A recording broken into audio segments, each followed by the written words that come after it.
The first time Caleb Morgan saw the cabin, it wasn't a photograph. It was a line on an auctioneer's ledger, a dead man's name still clinging to a property no one wanted. And yet, when the gavel slammed down, the only sound louder than that crack was the whisper that followed. Places like this don't forget. They wait. The courthouse annex smelled like wet wool, old paper, and bad coffee, small-town bureaucracy at its purest. Rain smeared the windows in thin gray streaks. Every face inside belonged to someone who'd been here 100 times before except his. Caleb sat alone in the back posture, ramrod straight, as if the war still had its hooks in him. Ghost lay at his feet like a shadow, massive gray-silver fur, curled tight nose pointed toward the door. Even at 9 years old, the dog's presence drew stares.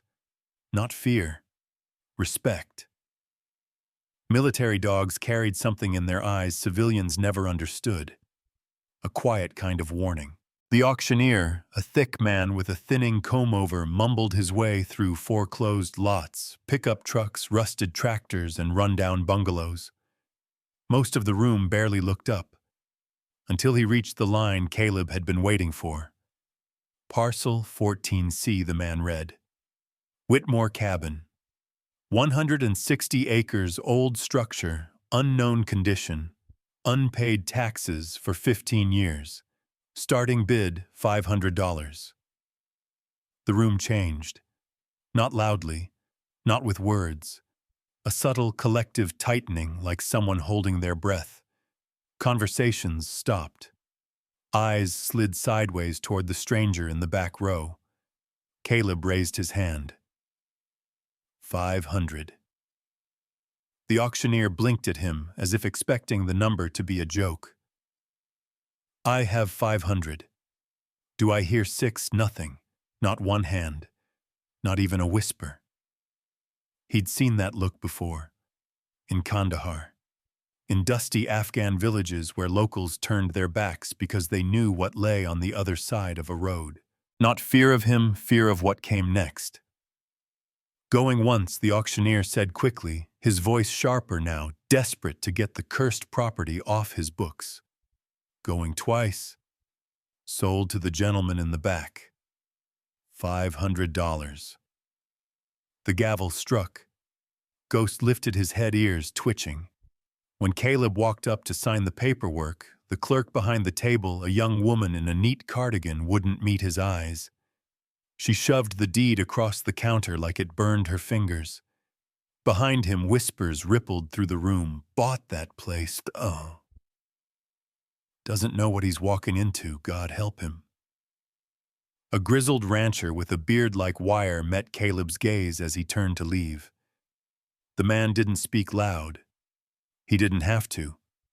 The kind of place that keeps its secrets, he muttered, and bites back when someone tries to dig him up. Outside, the rain had turned to a fine, cold mist. Lincoln County, Main Street stretched out in both directions, 2 gas stations, 1 diner, a general store with a faded sign, and a clock tower that hadn't kept time in years. Montana in late autumn was all wet boots, diesel fumes, and the promise of snow that hadn't yet fallen. Caleb zipped his jacket higher against the wind. Ghost walked beside him, matching his pace with military precision. Yeah, I heard him too, Caleb said under his breath. Spooky cabin, bad juju, nobody wants it. Big deal. The ghost didn't answer, but he gave that sideways look, ears forward, head slightly lowered, and said he didn't like this place. He never liked new places. Inside the general store, the bell over the door jingled half-heartedly. The warmth hit him like a punch to the chest. Coffee. Wood smoke, pine cleaner. An old man leaned behind the counter with the kind of ease that comes from standing in one spot for 40 years. His name tag read, Abernathy. Afternoon, Abernathy said, squinting at the man and the dog. You're not from around here. Just passing through, Caleb said, scanning the shelves.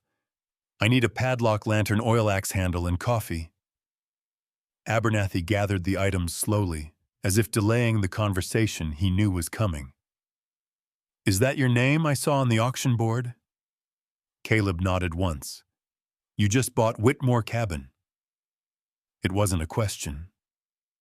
The warmth drained out of the man's voice like someone pulled the plug on it. That's right. Abernathy set the padlock down gently. His fingers lingered on it the way a muffin touches something he's about to use to lock a door he hopes never to open again. Eli Whitmore was a reporter, he said finally. Moved here from the east. Sharp guy. Always poking around where folks said he shouldn't. 15 years ago, he just vanished.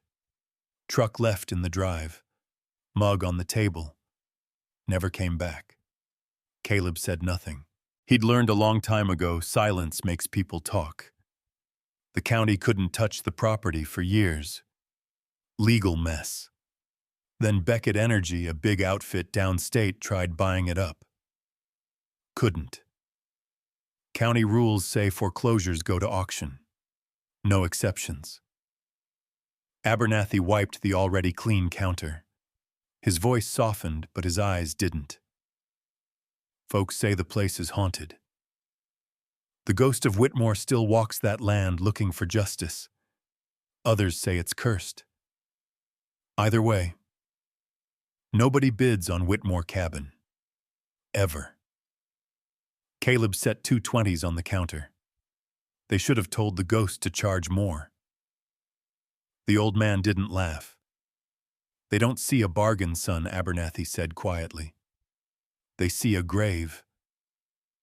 Back at his truck, a battered old '98 Ford that rattled but never quit. Caleb stared at the folded deed in his hand. He'd spent years searching for somewhere silent.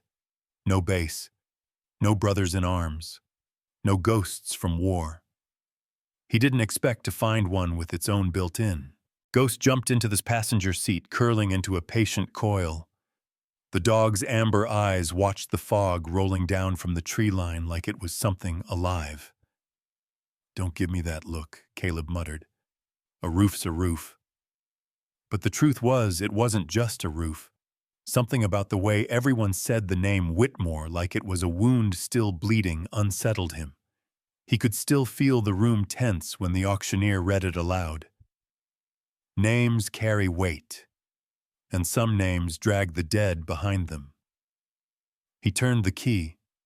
The engine coughed twice before finding its rhythm. Wipers groaned across the windshield. Caleb pulled out of town and followed the road west toward the pines. Rain turned heavier, beating against the truck roof. Ghost rested his chin on the door nose, twitching, as the scent of wet earth and pine needles thickened. Out here, silence wasn't empty. It was layered owls calling somewhere beyond the tree-line, wind dragging through the branches like an old story. 15 miles out, the paved road gave way to gravel. 10 more, and the gravel dissolved into dirt. On either side, trees grew taller, closer, leaning in as if to close the road behind him. The GPS lost signal. The world narrowed to his headlights, and the sound of Ghost breathing steady beside him. Somewhere out in those woods, a man once disappeared without a trace, and Caleb Morgan had just bought his house for $500. A place the town had already decided didn't belong to the living anymore. Ghost lifted his head again as the truck dipped into a rut. His ears pricked. Caleb caught it, a subtle sign, but one he trusted more than his own instincts. Yeah, he murmured. I feel it too. The trees swayed against the wind, whispering to one another. Places like this don't forget. They wait. Caleb pressed down on the accelerator. The tires chewed into the mud, pulling the truck deeper into the wilderness. He didn't notice how the road behind him was already fading under the rain. By the time the last radio station bled into static, the map taped to his dashboard was the only guide he had left. Somewhere past a collapsed fence line, and a rusted mailbox, the Whitmore property, lay waiting. Caleb didn't believe in curses, but he believed in intent. And whoever built those barricades, he hadn't even seen them yet, had made damn sure no one stumbled on that cabin by accident. As the truck climbed a narrow slope, Ghost stood up on the seat, tail-stiff hackles raised. Caleb slowed down.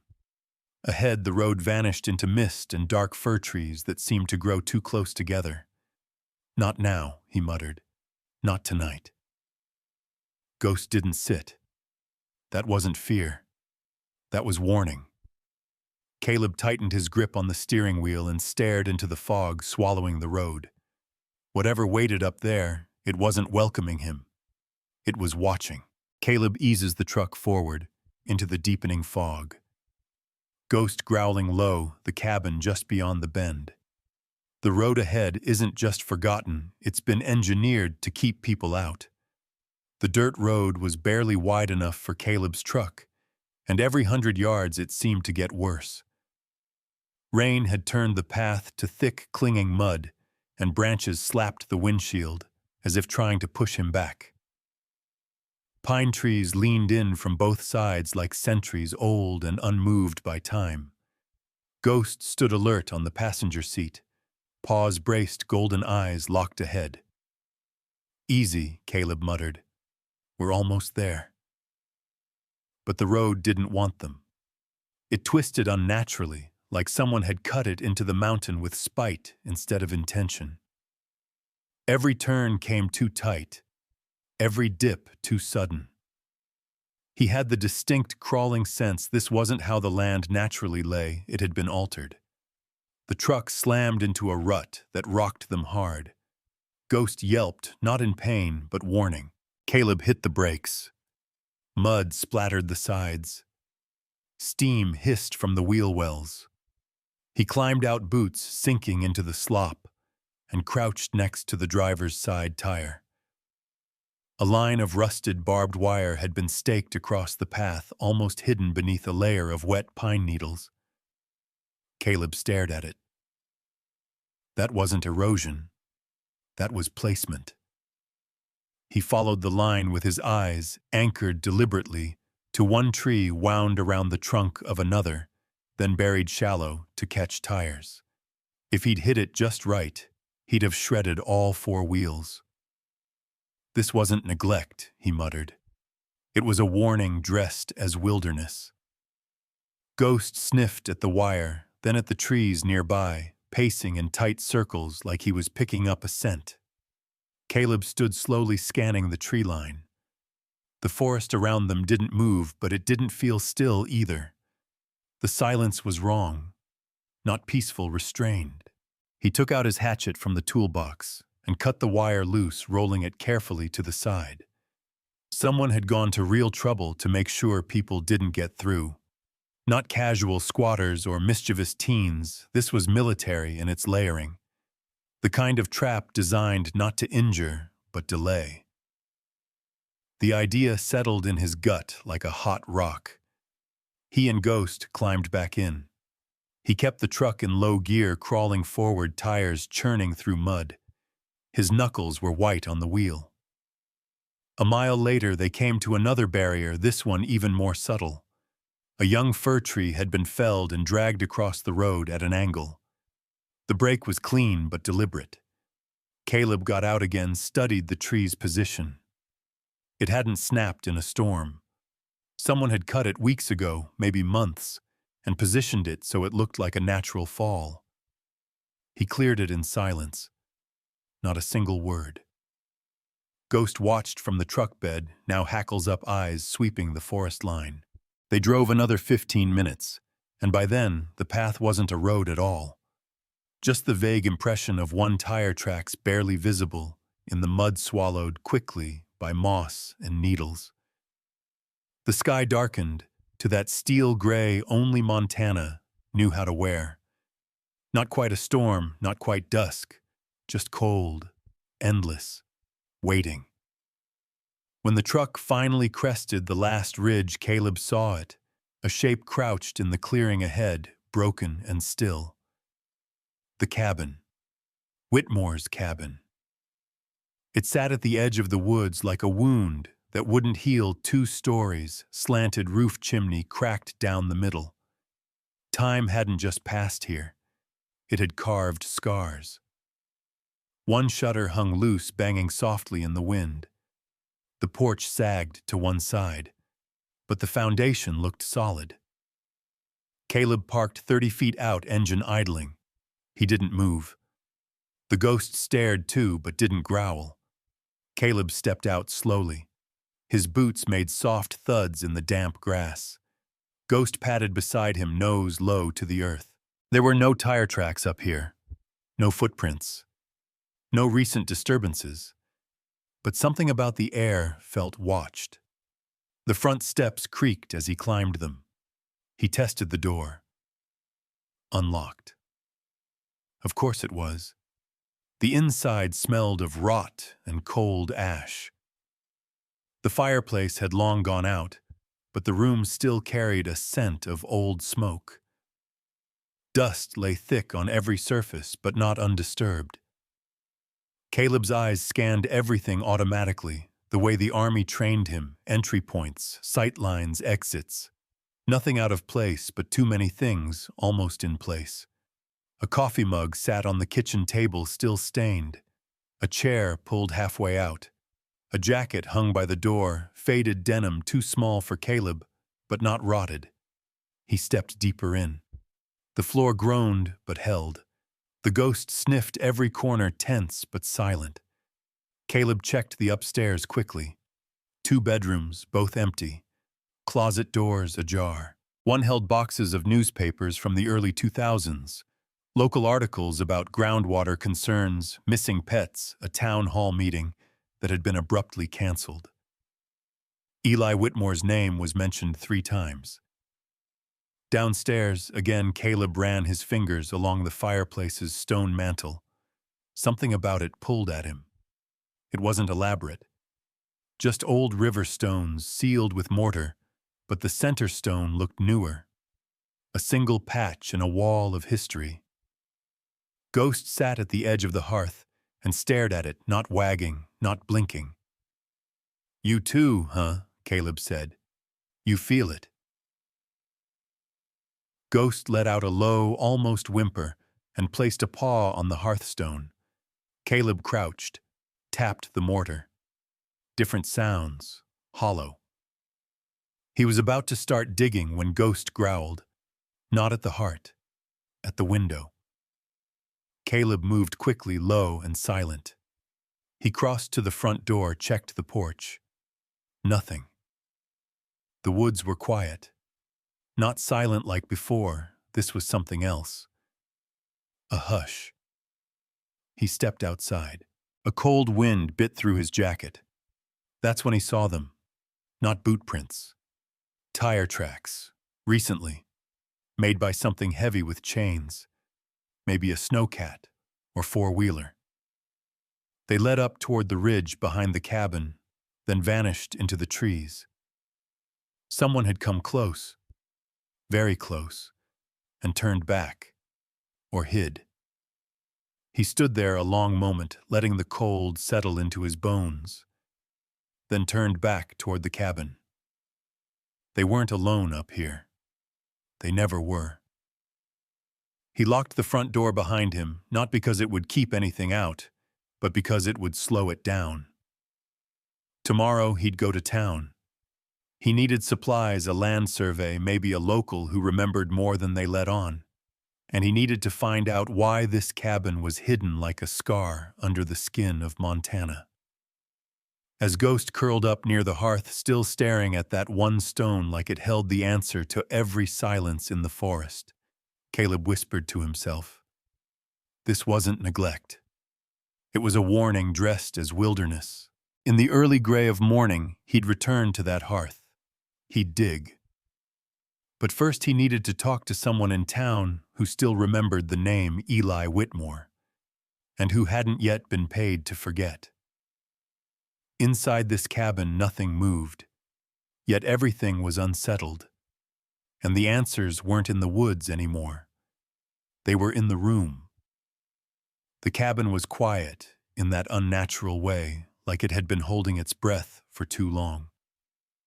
Caleb sat at the small wooden table, elbows resting beside a chipped ceramic mug. He hadn't touched it yet.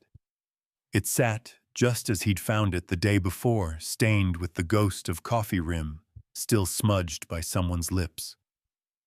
There was something deeply wrong about the fact that it was still here. As if the person who owned it had just stood up maybe to answer a knock at the door, and never came back. He turned it slowly in his hand. Porcelain. Heavy. No dust inside. The ring of black along the bottom was faded but unmistakable. Coffee long dried. No one runs in the middle of a Montana autumn and leaves their coffee behind, he muttered. The ghost let out a soft whine from the corner. He lay by the fireplace, head between his paws, but his eyes never left the hearth. Caleb had slept with one eye open last night, every creak in the timber frame twisting its way into his dreams. He didn't scare easily, not after the things he'd seen overseas, but this place wasn't like combat. This place felt personal. He stood and stepped over to the fireplace. Morning light crept in through warped wooden blinds, casting long bars of gold across the floorboards. He knelt beside Ghost, gave him a gentle scratch behind the ears. "Show me again," he whispered. Ghost rose, turned, and placed his paw directly on the center stone, the one that sounded hollow yesterday. Caleb tapped it again. The sound was unmistakable, a pocket of air behind solid rock. He retrieved his multi-tool and worked a flat edge along the mortar line. It was newer than the rest, less brittle, smoother in color. Someone had patched this recently. Within minutes, he'd chipped the seal loose and tugged the stone free. Behind it, darkness, a void. He reached in cautiously and pulled out a metal box, army green, the kind used for ammo or field supplies. No markings, just scratched steel. He carried it to the table, flipped the latches. Inside were folders. Weathered, labeled in handwriting he didn't recognize. Tucked beneath them, a leather-bound notebook, a map and a voice recorder, the old kind that used microcassettes. Dust clung to every surface, but it wasn't moldy. This had been sealed intentionally, preserved. He opened the notebook. The first page read, "If you're reading this, I didn't disappear. I was erased. E. Whitmore." The rest of the notebook was a storm. Handwritten pages, timelines, names, observations, graphs, soil samples, legal citations, all tied to Beckett Energy, a massive corporation known mostly for natural gas development across the Pacific Northwest. There were mentions of illegal waste dumping, silent payments, manipulated inspections, and photos. One showed a creek running thick with gray sludge, another a dead fox half submerged in an oily pool. A third, most chilling of all, showed a surveyor's flag marked Site 14C planted directly next to what looked like the cabin's fireplace. Caleb ran a finger down the map. It outlined the entire mountain basin. Dozens of red X's all clustered near groundwater sources. This wasn't a cabin by accident. Eli had picked this location for a reason. And from the looks of it, he'd found something he wasn't supposed to. Caleb was halfway through one of the folders when Ghost let out a low, sharp bark. He froze. Then I heard it too, a creak. Not from the cabin, from outside. He moved quickly and silently, reaching for his sidearm. He crept to the front window and peered out through the slats. Nothing. Just wind through pine. But Ghost wouldn't stop staring at the tree line beyond the field. Someone was watching. He waited 5 minutes. 10. Nothing moved. Then slowly he stepped onto the porch, pistol drawn, every step deliberate. The air outside was cold and thin, but not empty. Caleb didn't believe in premonitions, but he'd learned to trust when his instincts screamed at him. He scanned the tree line. No movement. Until a flash of something, a coat disappearing behind a trunk far up near the ridge. Caleb bolted. "Stay," he ordered Ghost. He sprinted across the clearing boots, chewing mud, heart thudding in his chest. His eyes scanned legs, burned. He reached the spot, but the ridge was empty. No prints, no movement. Only the faint smell of cigarette smoke in the air. Whoever had been there, they weren't careless. They were careful. He turned back toward the cabin. It looked smaller from here, more fragile. He realized for the first time just how exposed it was. No neighbors, no cell signal, no backup. And someone knew he was here. He made it back to the porch, breath clouding in front of him. Ghost met him at the steps, tail still, ears forward. "Wasn't just the wind," Caleb said. Back inside, he scanned the files again. In one folder, he found an old newspaper clipping tucked between pages. It was from a decade ago. A local op-ed written by Eli Whitmore. "When companies buy silence, it doesn't disappear. It waits underground, like oil, like guilt, like bodies, underlined in red ink." Caleb flipped the page. The next entry in Eli's journal mentioned a woman named Nina Alvarez. A local librarian used to help him cross-reference legal cases and property records. She might still be around. Might even know what happened. He stared at the open folder, heart ticking like a clock with bad wiring. He hadn't come here looking for a fight. But he'd found one anyway. And if someone had come all the way out to scare him off this morning, they hadn't done a very good job. That night he set up motion sensors on the ridge. Battery-operated, military-grade. A gift from someone who still owed him from his last deployment. He placed them wide-set to beep quietly on a wristband receiver. Ghost patrolled the property's perimeter with him nose-low, tracking trails only he could smell. When they returned, the last light was fading. He built a fire. Not because the place needed it, because it made the silence bearable. The ghost curled at the hearth again, eyes locked on the hole behind the stone. There were more answers in that box. More things Eli had left behind. But tomorrow Caleb will head into town. He needed to find Nina Alvarez, and she needed to tell him why Eli Whitmore never got to finish his story. The town had buried the man. Now Caleb needed to find someone who remembered him, and hope she hadn't been paid to forget. Caleb pulled into Lincoln's town square just after 10. The clouds hung heavy overhead, gray and low, like the ceiling was about to fall. Ghost rode silently in the back seat, nose against the glass, tail still.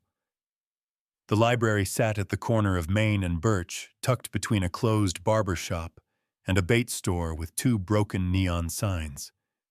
The front door had a handwritten sign taped to it, "Open, ask for Nina." He stepped inside and was greeted by the soft hum of fluorescent lights and the sharper scent of yellowing paper. A bell over the door jingled as he entered. The building was quiet, but not dead, just that slow, peaceful kind of quiet that comes from a place no one's rushed in years. "Nina Alvarez," he called gently, voice echoing off wood shelves and faded encyclopedias. A voice answered from the back. "You're early for story time." Caleb followed the sound. A woman in her 50s stood behind the reference desk, short black hair streaked with gray glasses, hanging from a beaded chain around her neck. Her eyes were sharp, assessing. "You must be Caleb Morgan," she said before he could introduce himself. "Word travels fast in small towns." He nodded. "Guess I'm not as invisible as I thought." She smiled, but it didn't reach her eyes. "You're the one who bought Whitmore Cabin." "I am." She folded her arms. "And you're still standing. That's a surprise." "I'm not here to stir anything up," he said. But I found some of Eli's notes. They led me to you. Her expression changed at the name. Not shock, grief maybe, or guilt. She motioned him to follow her through a side door into a cramped office filled with old filing cabinets and coffee mugs stacked like trophies. He said if anything ever happened to him, someone might come looking, she said, as she shut the door behind them. Didn't think it would take 15 years. Caleb sat down across from her. I found a journal, photos, maps. He was on to something big. Beckett Energy. Nina nodded, face grave. That's why he disappeared. She reached into a drawer and pulled out a slim red folder. He was collecting evidence records of illegal dumping property seizures, bribes to county inspectors. He said Beckett wanted the land around the mountain for fracking. But the water table was unstable. Poisoned already. If it leaked further, it would hit the reservoirs for 3 towns. Caleb opened the folder. Old scans of emails, permit forms, payment ledgers with initials. He recognized some of the names of county officials, deputies, even the mayor. Why didn't this come out? He asked. Nina gave him a hard look. Because no one would touch it. The county buried it. Every time Eli submitted his reports, they vanished. He stopped publishing and started hiding things. Said if they ever came for him, the truth had to survive somehow. Caleb leaned forward. Do you know what happened to him? Nina hesitated. No one knows for sure. But the night he disappeared, he called me. Said he found something under the cabin. Something that proved everything. He told me to meet him the next day at sunrise. She looked down at her hands. He never showed. The weight of it settled between them like a third presence. Outside, the wind picked up, rattling the library's old windows.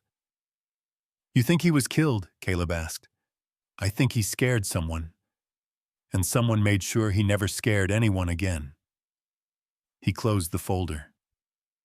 I found a sealed box under the hearth. It matches what he described. Nina sat back slowly, then nodded once.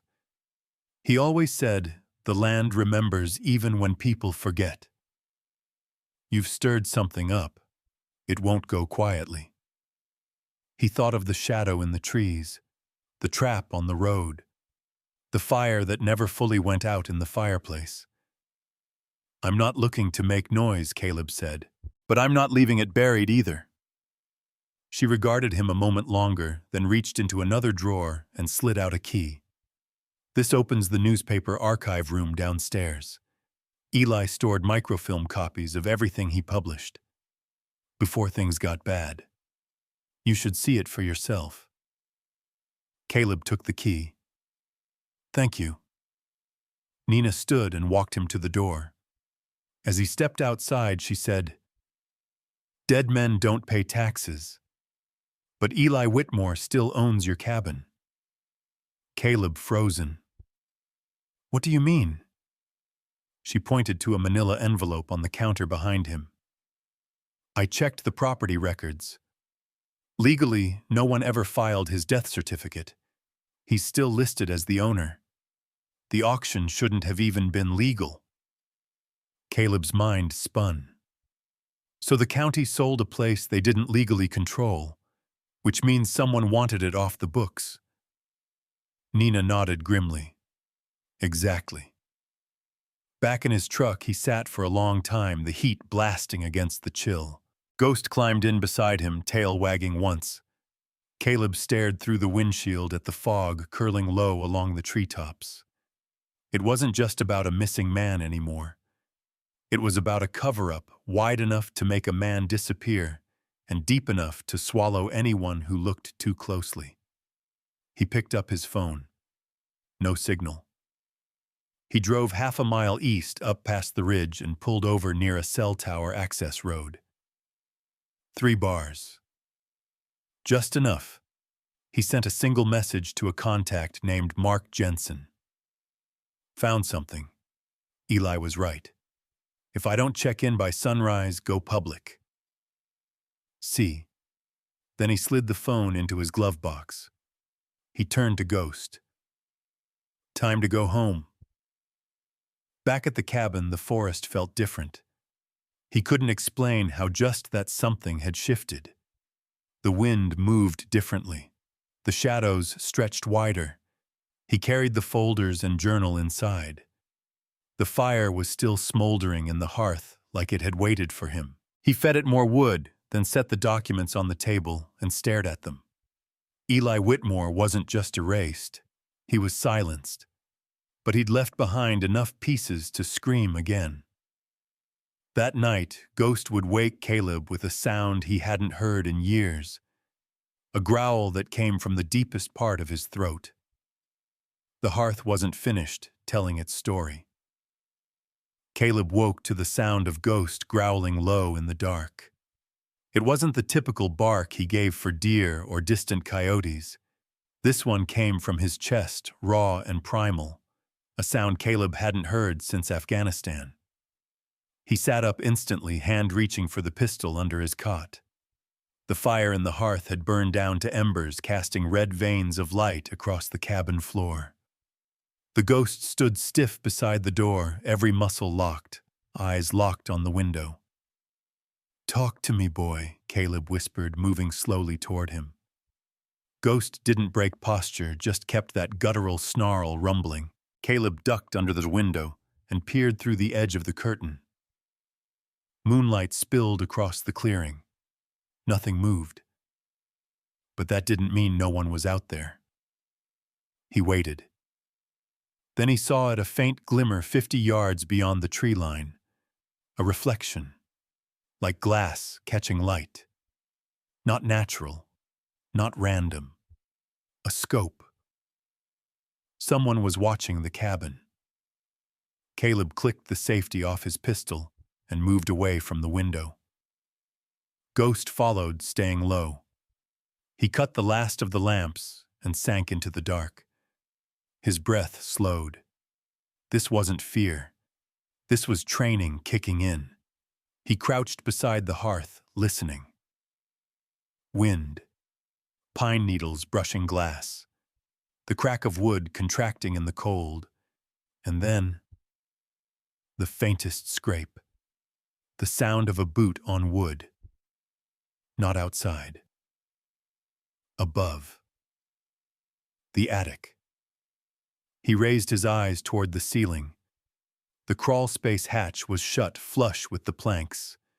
But Ghost had turned now, ears pointed upward. They both heard it again, movement. A shift in weight, then silence.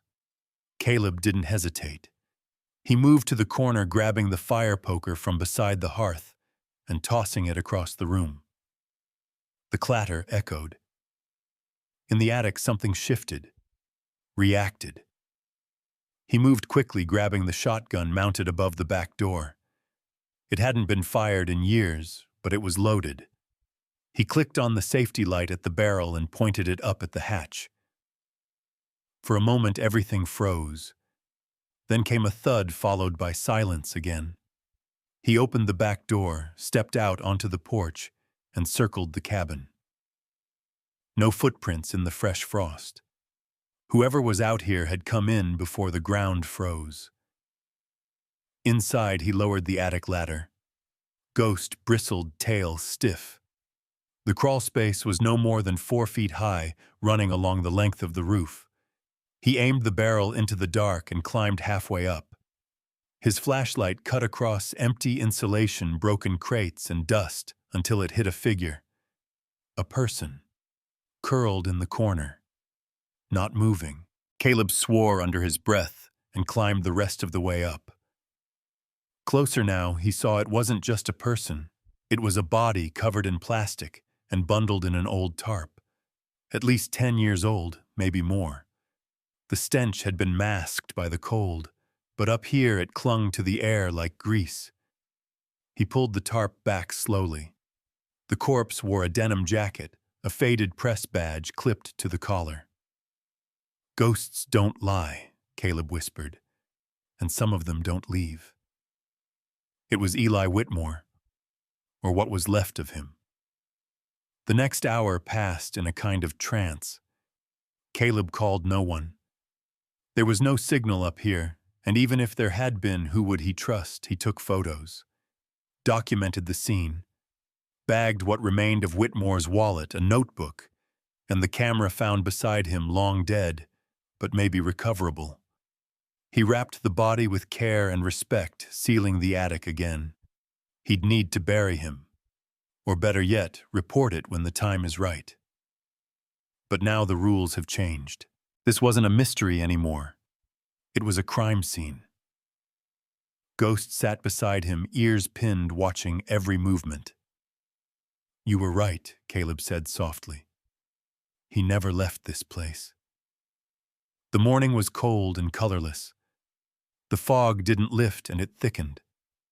As Caleb stepped onto the porch, coffee in one hand, the photos in the other, he noticed something new. A note pinned to the porch rail with a rusted nail. Just one sentence. "Go home while you still can." It wasn't handwritten. It was cut from newspaper clippings, letters glued in sequence like a ransom threat from a bad movie. But it told Caleb two things: someone had been close enough to leave a message, and they didn't care if he knew it. He burned the note in the fire. Later, in the half-light of mid-morning, he took Eli's old camera into town to see if the photos could be recovered. He stopped by an electronics repair shop run by a guy named Trevor Knox, a quiet tech guy with too much time and too many conspiracy forums. Knox barely looked up until Caleb said the word Whitmore. Then he sat up straight. "You're serious? I'm not asking for free," Caleb said. "I just need whatever's on this card." Knox turned the camera over in his hand. These things didn't even have internal storage back then. "You're lucky it has a memory stick. Can you do it?" Knox nodded. "Leave it with me. Come back in a few hours." Caleb turned to go. Then Knox added, "You poked around that story, man. You're gonna find things you can't unfind." Caleb paused at the door. That's the point. He stopped by the diner, next ordered black coffee, and sat in the corner booth. He needed to think. A body in the attic. A warning on the porch. A mountain full of buried evidence. And someone watching him the whole time. The door chimed behind him, but he didn't look up. Not until the waitress slipped a note into his hand along with his coffee. "Guy at the counter told me to give you this," she whispered. Caleb unfolded the napkin. She knows.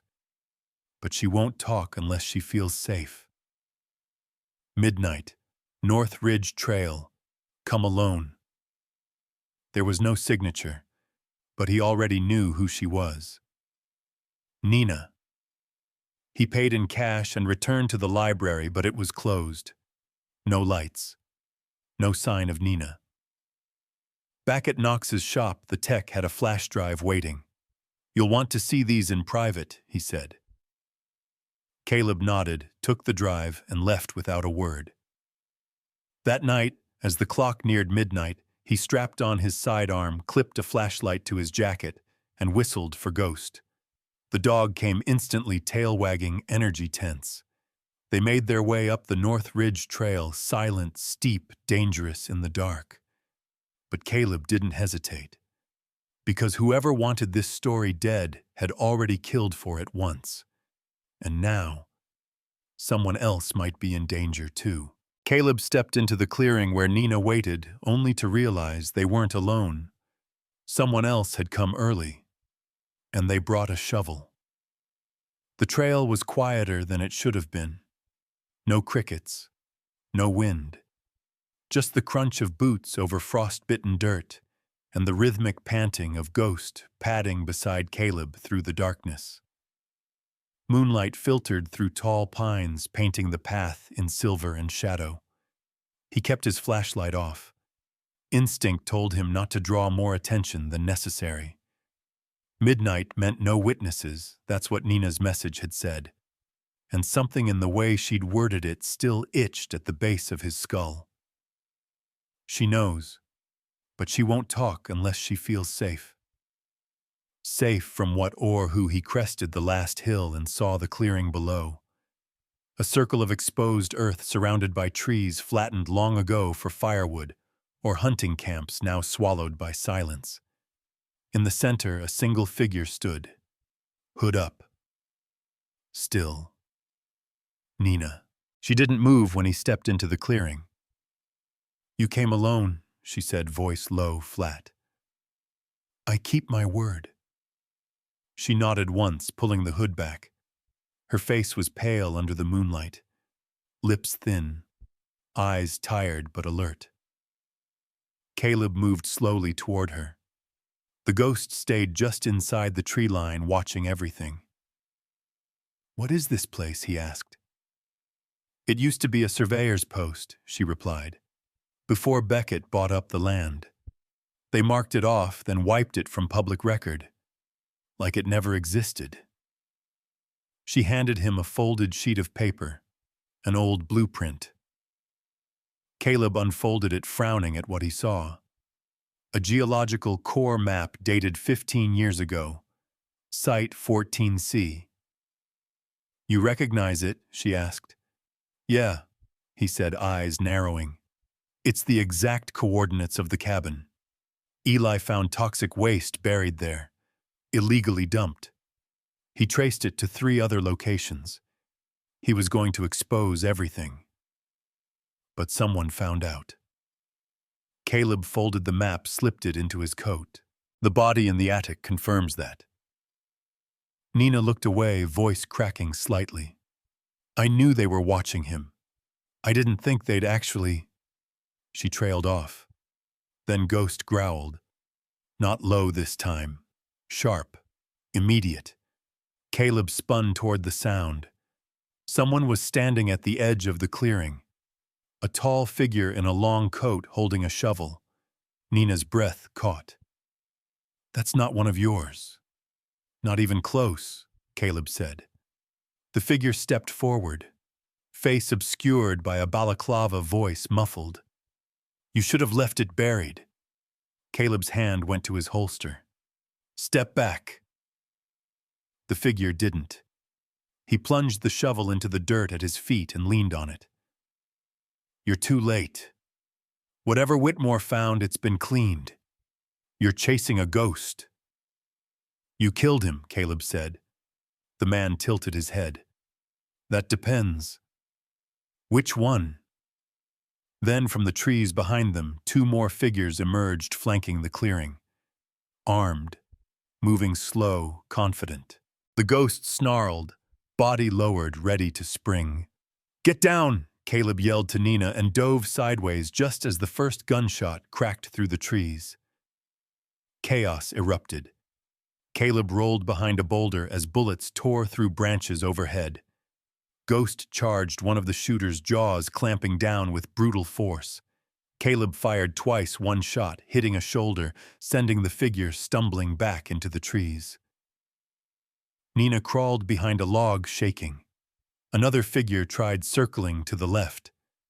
Caleb shifted, tracking, squeezing the trigger. The man dropped. Then Olenis.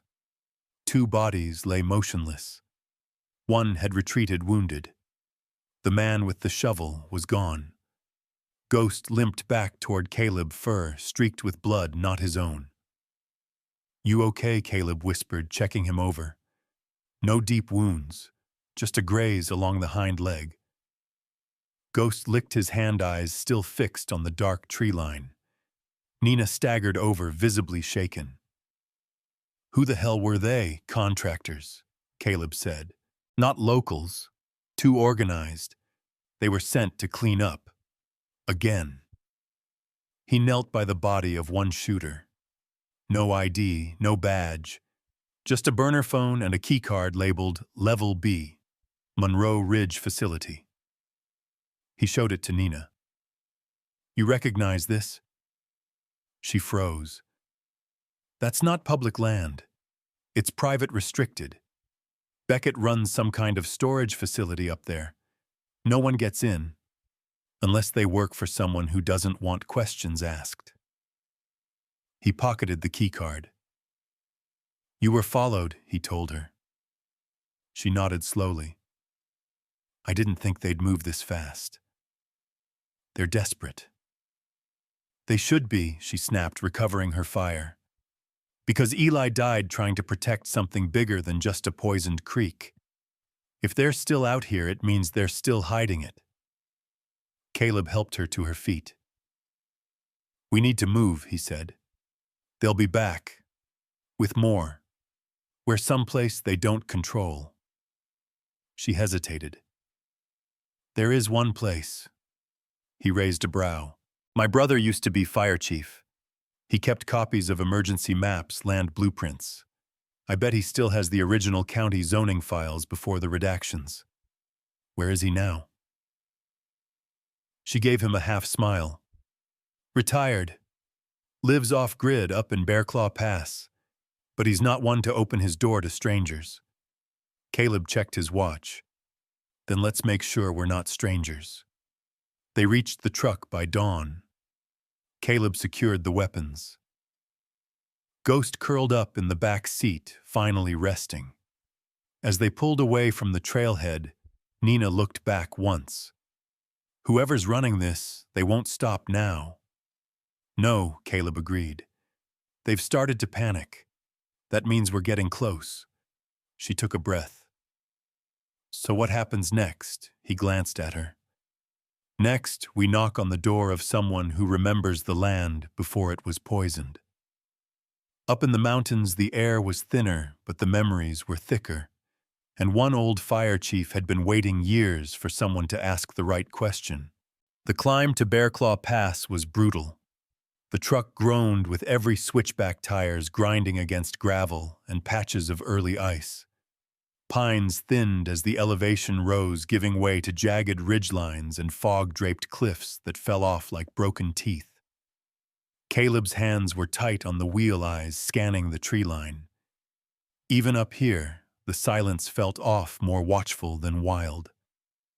Nina sat in the passenger seat, arms crossed, face unreadable.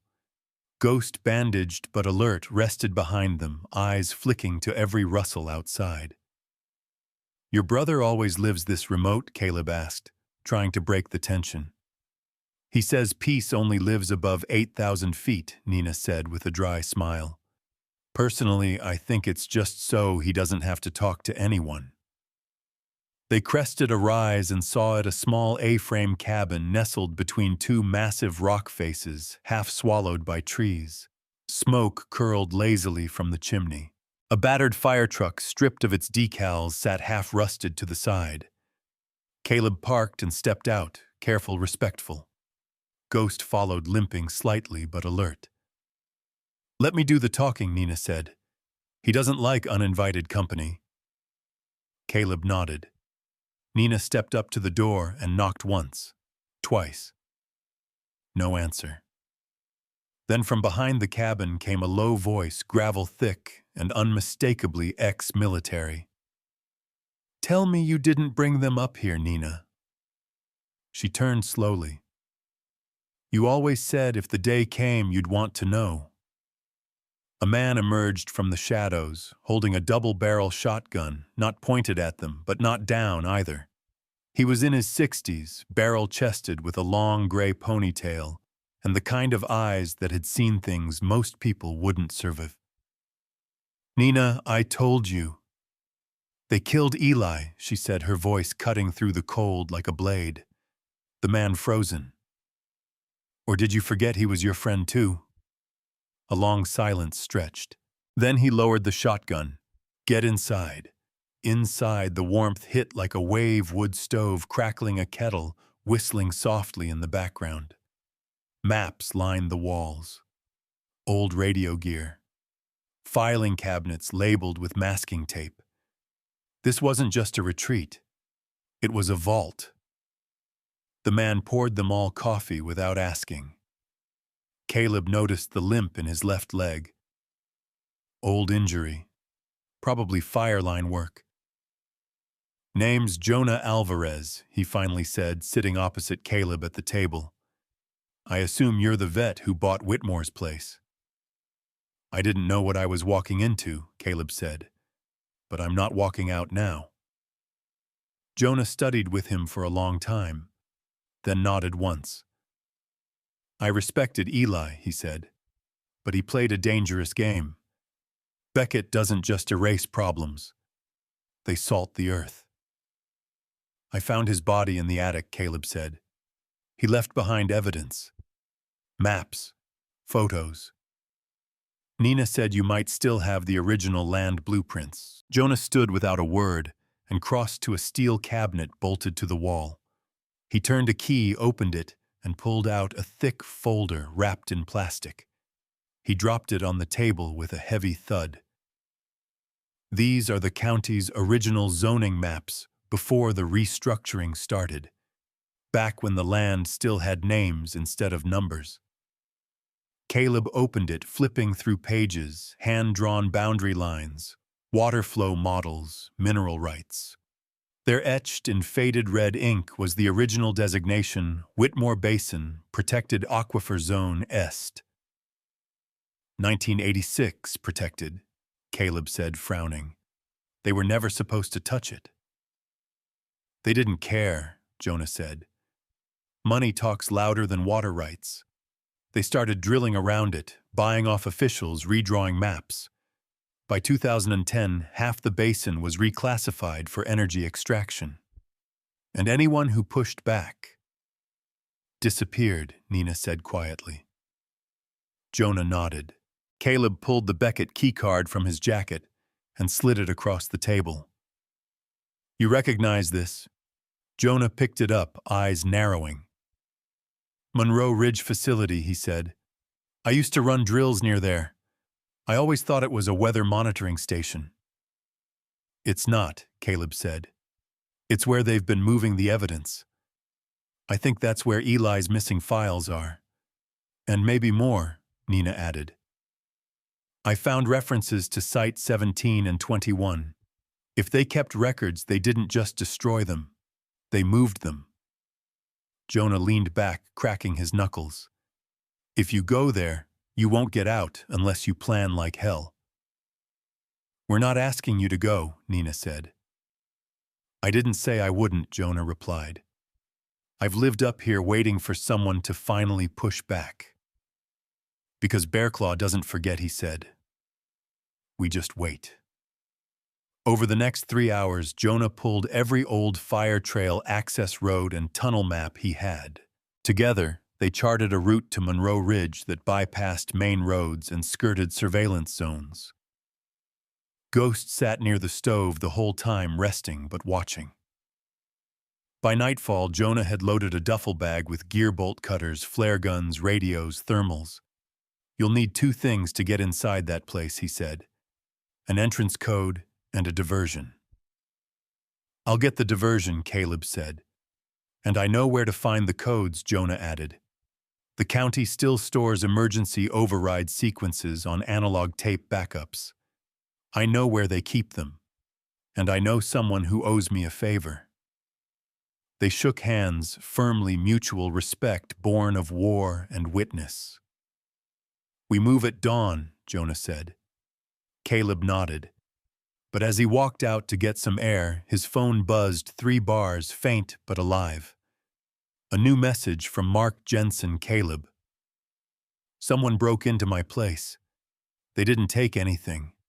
I just left a photo on my desk. It was in your truck, taken from a ridge, with you and Nina standing next to it. They're watching all of us now. Be careful. Caleb stared at the message. They were getting ahead of the storm, but just barely. That night, Jonah let them stay in the cabin. Ghost curled up beside Caleb's cot. The wood creaked in the wind, but inside the fire burned steady. Sleep didn't come easy. Tomorrow they'd breach Monroe Ridge. And if they were right, the real story was still buried deep inside that mountain. Before dawn, they'd suit up. Because Beckett didn't build a storage facility, they built a grave. The mountain loomed ahead like it had something to hide, and it did. The convoy was quiet. Caleb drove point in the truck, Jonah and Nina following in Jonah's old fire rig now repurposed as a mobile ops center. Ghost rode shotgun, ears twitching at every bump in the road, alert but calm. The early morning light hadn't yet reached the ridge.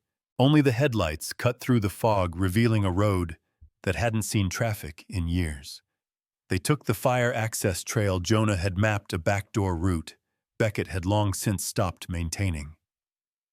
The brush was overgrown trees, clawing at the sides of the truck like they were trying to keep them out. Caleb kept his eyes forward, hands steady, breath slow. The mountain doesn't bury itself, Jonah had said before they left. People dig the hole and throw the truth in. Now it was time to start digging it back out. They reached the perimeter gate by 6:00 a.m. A 10-foot-high chain-link fence wrapped in barbed wire stood between them and the facility. On the other side, a low-profile concrete building, bunker like its roof half swallowed by dirt and moss. No windows. One door. 2 cameras. Jonah parked the rig in the trees 50 yards back. Caleb killed the truck and hopped out, gear slung across his back, pistol at his hip. He knelt by the fence, studied the camera sweep. Dead angle between the pine and the fuel tank, he said. We'll move through there. Let me do the cut, Jonah said, already pulling out bolt cutters. Still got the old touch. The fence quietly under his hands. They slipped inside one by one, crouching low, staying in the blind spots. The ghost followed silently, every step fluid. The main door had a biometric scanner and a keycard slot. Jonah pulled a small device from his pack, slid the keycard Caleb had taken from the dead contractor into it, and hooked it to the panel. The light blinked, then turned green. Override accepted. The panel chirped. The door hissed open. Inside it was dark, cold, too quiet. The hallway stretched ahead like a throat. Concrete floors, sealed doors on either side, red emergency lights glowing faintly overhead. No alarms, no signs of life. Jonah checked his radio. Still no signal. Must be shielded. Means they're hiding something, Nina muttered. They moved slowly through the corridor. Door after door marked Archive Waste, MGMT Storage B1. Caleb stopped at a junction. Split or stay together, split, Jonah said. We cover more ground. Meet back here at 20. Caleb and Ghost took the left hall. Jonah and Nina went right. Each room Caleb checked was stranger than the last. One held racks of labeled vials, soil samples, all dated over a decade ago, most marked inconclusive or suppress. Another had shelves of taped interviews locked in protective cases, names he didn't recognize, faces of whistleblowers never seen by the public. But it was the third room that stopped him cold. It was lined floor to ceiling with photo evidence, all cataloged, all stored, creeks turned black, livestock dead in frozen mud, a child with lesions across his arms marked case dismissed, no environmental link in red stamp. Ghost whimper. Caleb stepped forward and found a box labeled Site 14C, his cabin. He opened it. Inside were blueprints, interior scans, photos of the hearth before it had been resealed. They knew. They'd found the hiding spot before he ever had. So why leave the box behind? Then he saw it. A file missing, pulled clean sleeve, still labeled E. Whitmore, deposition unsigned. Someone had taken it. Recently. Back in the central hall, Nina and Jonah returned with hard drives and camera backups. Nina's face was pale. We found a morgue file, she whispered. Eli's autopsy report, signed by a coroner who died 3 years ago. Stamped confidential. The time of death doesn't match the date they were released publicly. They covered it up before they even announced he was gone, Caleb said. Jonah paced. This isn't just negligence. It's an operation. This facility isn't for storage, it's for erasure. It's a grave, he said, and they were still digging. Suddenly a klaxon howled through the corridor. Intrusion detected. Red lights strobed to life. Shit, Caleb muttered. They weren't offline, just asleep. Time to go, Jonah said, pulling a smoke canister from his bag. Back route, Caleb asked. Jonah nodded. South wing. Emergency exit leads to the storm tunnel. They ran. Smoke filled the hall's alarms, screaming. Ghosts stuck close, muscles taut. They hit the exit and shoved through. A stairwell spiraled down into cold rock. The storm tunnel was barely 6 feet wide, dripping with condensation, but it ran clean out the mountain's base. 10 minutes of sprinting brought them to the lower tree line, but a drone hovered there, its camera trained directly on the exit. Caleb didn't think he shot twice, and the drone spun out of the air, crashing into pine needles with a hiss. They kept moving.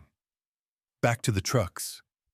They threw gear inside, yanked open compartments, loaded everything they could. The files, the photos, the drives, whatever they didn't take might never be seen again. Just as they were about to pull away, a black SUV rounded the bend above. Beckett's people. Armed. Jonah dropped the fire rig into reverse, throwing dust and gravel. Caleb slammed the truck into gear and followed fishtailing down the path as bullets pinged off metal behind them. Hang on, he shouted, and barreled off the main trail, crashing through underbrush and over a dry creek bed. The SUV tried to follow. Didn't make it. They heard the crash, then silence, but they didn't stop. Not until they reached the county line. That night, they laid everything out on Jonah's table: hard drives, blueprints, testimonies, photos, a full record of lies, and proof that Eli Whitmore hadn't just died for the truth, he preserved it. It's time, Nina said. We go public, agreed, Caleb said. But smart. Controlled leaks. Pressure the right hands. And the wrong ones, Jonah asked.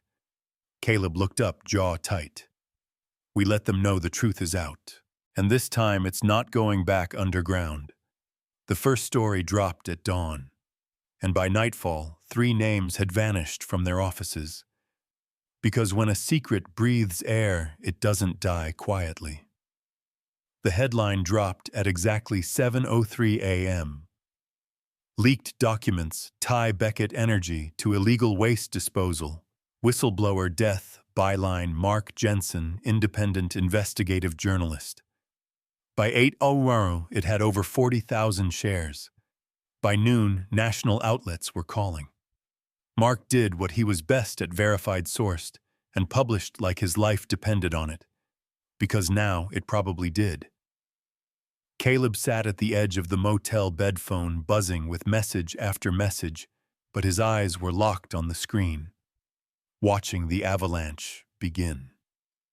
Nina paced across the room, radio in one hand, listening to chatter on a scanner they'd borrowed from Jonah. Ghost lay curled near the door, tail twitching in his sleep. Jonah stood in the corner, arms crossed, unreadable as always. Channel 4 just picked it up, Nina said. They ran a 2-minute spot on the morning broadcast. No names yet, but they flashed the Monroe Ridge facility. Said the feds are being asked to comment. They won't. Jonah muttered. Not yet. They'll have to, Caleb said, because 3 names are already missing. He tossed his phone on the bed. County Supervisor Hal D'Antone, Energy Liaison Karen Wright, Deputy Commissioner Myers. All gone. Resigned overnight. Offices cleared. No statements. They're running, Nina said. Or being erased, Jonah added. Caleb nodded grimly. They can't kill what's already been seen, he said. So now they're trying to disappear themselves. By mid-afternoon, things escalated. A local news van rolled into Lincoln for the first time in over a decade. Jonah spotted it from the road and called Caleb. Reporters from New Denver News. Young, green. She doesn't know what she's walked into. They met her at the diner under the condition she stayed off the record. The reporter, Madeline Cole, looked like she'd barely slept. Eyes bloodshot, hands shaking, but not from fear. From the rush of a story finally breaking. "You're the source?" she asked. "No," Caleb said. "We're the messengers." He handed her a copy of Eli's original journal. Redacted pages reassembled, maps annotated in the margins. She flipped through them in silence, her expression darkening. "This is bigger than I thought." "It always was," Nina said. "People just stopped listening." "I want to run it all," Madeline said. "Names, records, everything." "Not yet," Caleb replied. "Let the pressure build. You drop it all, now they'll spin it as conspiracy. We drop in waves.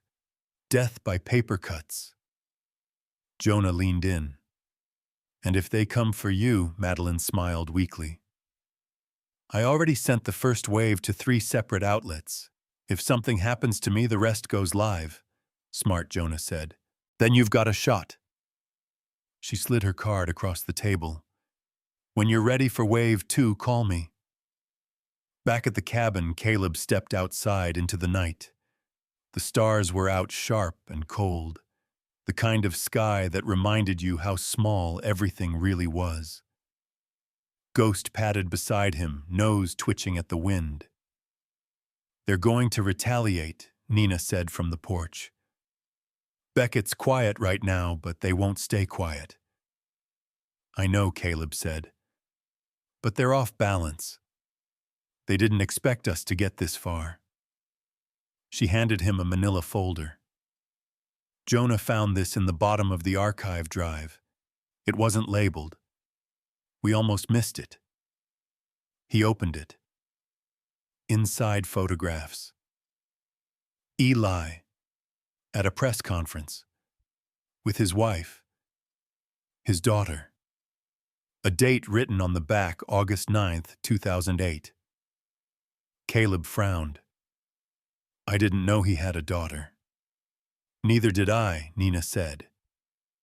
"Jonah thinks she might have changed her name after Eli's disappearance." "Why? Because she might have seen something. Maybe they thought she had evidence too. If she's alive, she's the last loose end." Caleb ran his thumb across the image. The girl was no older than 10. Big eyes, curly hair. A pin on her jacket read, "Truth Matters." "We need to find her." They worked through the night. Public records, school databases, contact traces. Jonah called in an old favor from a state trooper who still owed him a bottle of bourbon and a broken leg splint from '93. By 3:00 a.m. they had a name. Emily Whitmore, now going by Emily Rhodes. Last known address, Port Creek, Oregon. A ghost they didn't know they'd been chasing. Caleb stared at the screen. "If she's alive, she holds the last piece." "Or she's already running," Jonah said. "If Beckett knows we're looking, they'll be looking too."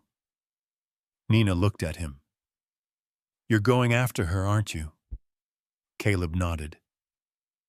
"She's the story's last heartbeat. And if Eli trusted her with anything, we need it before they do." Jonah grabbed the keys to the truck. "You'll need backup. I'll drive." "I'll stay here," Nina said. "If they circle back, someone needs to hold the line." Caleb squeezed her shoulder. "You sure I've spent 15 years running scared," she said. "Now I get to be the trap." They hit the road just before sunrise.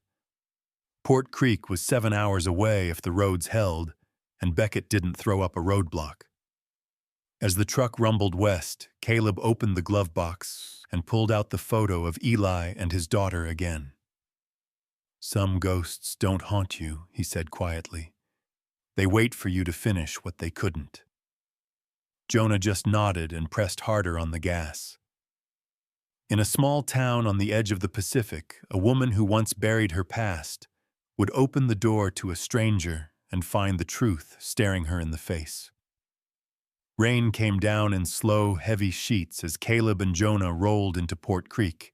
The town sat at the edge of the Pacific like it had nowhere left to go, gray docks, weathered storefronts, fog curling between buildings like cigarette smoke. A gull screamed somewhere overhead. Everything felt like it was holding its breath. Caleb pulled the truck to the side of a narrow street lined with moss-covered sidewalks and overgrown rose bushes. Ghost sat up in the back seat, nose pressed to the window. The address they'd found was 2 blocks up near the edge of a bluff overlooking the sea. Jonah killed the engine. "You think she knows we're coming?" he asked. Caleb shook his head. "She probably thought this part of her life was over. But you can't outrun a story that knows your name," he said. They stepped out, pulling up their jackets against the wet chill. Ghost jumped down, ears alert, tail stiff with anticipation. Caleb didn't bring a weapon in hand, but the pistol was holstered under his coat, just in case. The house was simple, white paint peeling in strips, a porch sagging slightly. Wind chimes hung from a bent nail near the door, tinkling in the breeze like they were trying to warn her. Caleb knocked once, then again. Jonah stood back, watching the street. After a long pause, the door creaked open just a few inches. A woman stared out. She was in her early 30s. Wavy brown hair pulled back in a loose bun, worry lines under her eyes. There was something guarded in her expression, but something familiar, too. "Emily Rhodes?" Caleb asked. She didn't answer. He reached into his coat and slowly held up the old photograph of Eli and the girl in the pin. Her expression broke. She opened the door wider. "Where did you get that? Your father left it in a file, along with everything Beckett tried to bury." She blinked quickly once, like she was trying to reset herself. "Come in," she said quietly. Inside the place was modest books stacked on every surface, blankets on the couch, the smell of coffee and sea salt in the air. Emily moved with nervous precision, pouring coffee without asking, setting mugs on the table without meeting their eyes. Caleb sat. Ghost curled beside his feet, tail thumping gently. Jonah remained standing, always the watchman. "You said my father left that photo," she finally said. "But he died in a car accident. They told me it was an accident." "It wasn't," Caleb said. He explained everything. The body in the attic, the files, Monroe Ridge, the leaks, the resignations. Emily didn't interrupt, but her grip on the coffee mug grew tighter with every sentence. "My dad always said the truth would come out eventually," she said when he finished. "But he didn't expect to die for it." "He didn't," Caleb said. "He prepared for it." He pulled another folder from his bag, sealed in plastic, marked in Eli's handwriting. "If it reaches her." Emily stared at the label like it might burn her fingers. "You're sure this is his?" "Same pen. Same seal. We haven't opened it. Figured that part was yours." She took it slowly, placed it on the table, and opened the flap. Inside, a flash drive, a folded letter, and a single sheet of coordinates. Emily unfolded the letter. Her hands trembled. "If you're reading this, I'm gone. Not by choice, not by accident. They'll try to call it natural or freaky or deserved. Don't believe any of it. Everything I found, they were buried. But I kept copies. Redundant. Rotating. I stored the last set in the place we used to fish before your mom got sick. I know you remember it.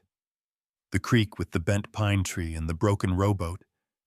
The truth is there, and it's yours now. Her eyes welled with tears.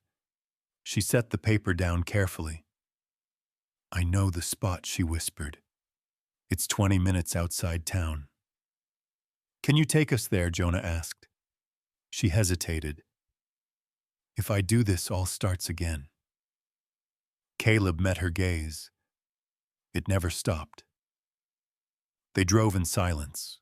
The rain eased into mist as they turned off the highway onto a gravel road that wound through a dense, dripping forest. Emily led in her beat-up Subaru. Caleb followed close behind. Ghost watched her car like a shadow waiting to pounce. The trail ended in a clearing by a rusted old sign that read, "No trespassing. Private property." They got out. Caleb let Ghost run ahead. Emily led them past the sign down a short slope thick with pine needles and ferns until they reached a small creek that carved its way through the earth like it was trying to escape.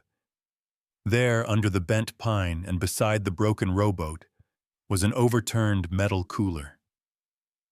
Emily dropped to her knees, brushed off the moss, and pulled it open. Inside, a waterproof satchel and an old radio-tagged lockbox.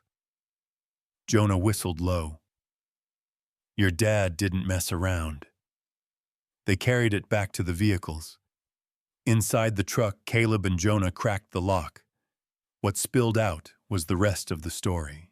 Hard copies of internal emails, purchase orders, surveillance photos, testimonies, signed and notarized. Even a covert audio recording of a Beckett executive instructing a regional officer to get rid of the Whitmore problem. It wasn't just enough to bring down a company. It was enough to bring indictments. Caleb looked at Emily. This is it. She nodded slowly, eyes wide with grief and fury. They ruined everything. My childhood. My mother's final years. My dad's name. Now we make sure they don't ruin anyone else, Jonah said. Emily took a breath, stood up straighter. Then let's finish what he started. They drove back into Port Creek just as the clouds began to break. Jonah called Nina. She answered on the first ring. We got it, he said. The last file. It's complete. You need to get out of there, she replied quickly. 2 black vehicles rolled through Lincoln. Unmarked. Government plates. They're trying to find you. Let them, Caleb said. We're already gone. As they crossed the state line, Caleb's phone lit up. A text from Mark Jensen. They're trying to suppress the leak. Got 2 injunctions already. If we don't drop the next round tonight, they'll bury it. Are you ready? Caleb looked in the rear view at Emily. She gave a nod. He typed back. Ready, send the storm. The second wave of evidence dropped that night, with names, dates, voices, and blood. And when the headlines named Beckett, the world finally turned to listen. The second wave went live at 9:07 p.m. Beckett Energy implicated in cover-up whistleblower murder and government collusion, leaked recordings, confirm executive orders to eliminate key witness. It hit harder than the first. Not just documents this time. Eli's voice. Executives. Corrupt officials. Audio files with dates and matching paper trails. Beckett's legal team tried to kill it within minutes, but it was already spreading Reddit, Twitter, YouTube, news aggregators, even the evening broadcast. Caleb stood in the motel parking lot outside Eugene, Oregon, eyes fixed on the screen of his phone as headlines bloomed like wildfires. Beside him, Emily leaned against the truck, arms crossed. She hadn't said much since the files went out. Jonah sat inside, flipping between police scanners and news reports like a man listening for the apocalypse. Ghost lay under the truck, restless. They're going to panic now, Emily said. They already are, Caleb replied. Jonah opened the passenger door. Two senators have already distanced themselves from Beckett. Oh, the governor's office issued a statement, quote, disturbed and committed to a full investigation. Which means nothing, Caleb muttered. Not yet, Jonah said. But it's a movement. You know what happens next? Caleb nodded slowly. The storm hits louder when you name it, he said. Now they don't get to hide in the dark. The storm came fast. By morning, Caleb's burner phone lit up with more texts than he could scroll through. Anonymous numbers, reporters, whistleblowers, even someone claiming to be from the Department of Justice. But buried in the chaos was a single message that mattered more than the rest. Meet me alone. 4 p.m. 209 Keller Quarry. Tell no one. Bring the girl. Come unarmed. This ends now. No name. No callback. Emily read it twice, then looked at Caleb. You think it's him? Caleb nodded. Beckett's head of security. The one Eli mentioned in his notes. Vincent Graves. Could be a trap, Jonah said. It's definitely a trap, Caleb said. But that doesn't mean we don't walk in. I'll go with you, Emily said. No, Caleb said. You're not ready for this. She stepped in front of him. They killed my father. They buried my life. If I don't face them now, I never will. Caleb studied her. The same fire Eli had, the kind that didn't burn out, just waited for oxygen. Then we go in together, he said. But we control the exit. The quarry was 30 minutes north, an abandoned excavation site long since shut down due to environmental instability, according to public records. Fitting, Caleb thought. Everything Beckett touched eventually collapsed. They arrived at 3:45, gray sky, cold air, the kind of wind that felt like it carried secrets in its teeth. The truck parked just outside the rusted chain-link fence. Beyond it, a massive crater of rock and gravel, a winding path to the center, and a single black SUV parked at the bottom. Graves stood beside it, alone. Caleb checked his sidearm, then left it under the seat. Jonah kept the engine running. Ghost stayed behind, pacing in the bed of the truck. You sure? Jonah asked. No, Caleb said. But we're out of time. He and Emily walked down into the pit. Every step felt like a countdown. Graves didn't move. He was tall, cold-eyed, his suit too clean for a place this broken. He didn't offer a handshake. Just stared at Emily like he was watching a ghost. You look like your father, he said. Emily didn't flinch. And you look like a man who should be in a cage. Graves smirked. I could have killed you both before you stepped out of the truck. You know that, right? But you didn't, Caleb said. Which means you want something. Graves nodded. Your files caused problems. Real ones. Beckett's board is fracturing. Investors are pulling out. People are scared. But scared people do stupid things. You're not here to threaten us, Caleb said. You're here because someone finally put a gun to your head. I'm here because I want it over, Graves said. I served this company for 20 years. I cleaned their messes, plugged their leaks, and buried their sins. But Whitmore was different. He never wanted a fight. He just wanted the truth. You murdered him, Emily snapped. No, Graves said, and for the first time something cracked in his voice. I was ordered to. I stalled, delayed, warned him. Then someone else acted, someone higher, who Caleb asked. Graves looked up. The name you haven't found yet, but it's in the final file. The one Eli locked with a failsafe. He sent it to a server only accessible from inside Beckett's system. I have the credentials. I'll give them to you. Caleb narrowed his eyes. Why? Because the storm's already here, Graves said, and I don't want to drown. He handed over a flash drive. All the keys, all the codes, the name of the one who ordered the kill, the one who's still in power. Emily stared at him. And then what? You walk away. Graves shook his head. I won't be walking anywhere. I leaked your location the second you parked. Beckett's final cleanup crew is already on the way. You bastard. I've bought you 10 minutes, he said. Use it. Caleb grabbed Emily's hand and turned to run.